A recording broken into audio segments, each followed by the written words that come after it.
Digital शिक्षणामुळे शाळेच्या संस्कृतीवर काय परिणाम झालाय? नाही. तसा परिणाम मी म्हणणार नाही. जर डिजिटल डिजिटल संस्कृतीचा जर आपण चांगल्या मार्गाने वापर केला, तर निश्चितच त्याचा फायदा आहे. पण आता एखादी गोष्ट टाकल्यानंतर मुलांना YouTubeला सगळंच मिळतं. मग पालकांनी त्याच्यावरती लक्ष ठेवणं गरजेचं आहे किंवा शाळेमध्ये डिजिटल जे आहे, डिजिटल वर्ग चालली आहे. अहो, डिजिटल वर्गांमुळे मुलांचा इतका फायदा आहे. आपल्याला काही गोष्टी माहीत नाही, ती पटकन "मॅडम थांबा, हे नाही मी ना असं केलं का लगेच हे येणार."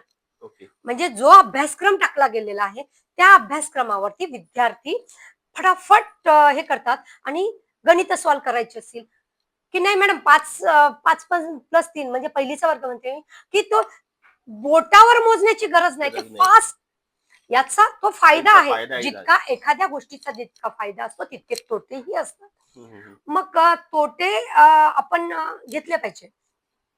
तोटे काय आहेत त्यावरती मात्र शिक्षकाचं बंधन असावं, पालकांचं बंधन असावं. मला असं वाटतं शिक्षक 5 तास आपल्याकडे असतात, विद्यार्थी बरोबर. आपल्याकडे असतात. हं, हं. पण पालकांकडे बाकीचे तास पालकांकडे असतात. पालकांनी तेवढं लक्ष त्या मुलांवरती मुलं काय मोबाईलमध्ये गेम हे खेळतायत, कुठला खेळतायत त्याच्यातून त्याला त्याची मानसिक स्थिती कशी बदलते.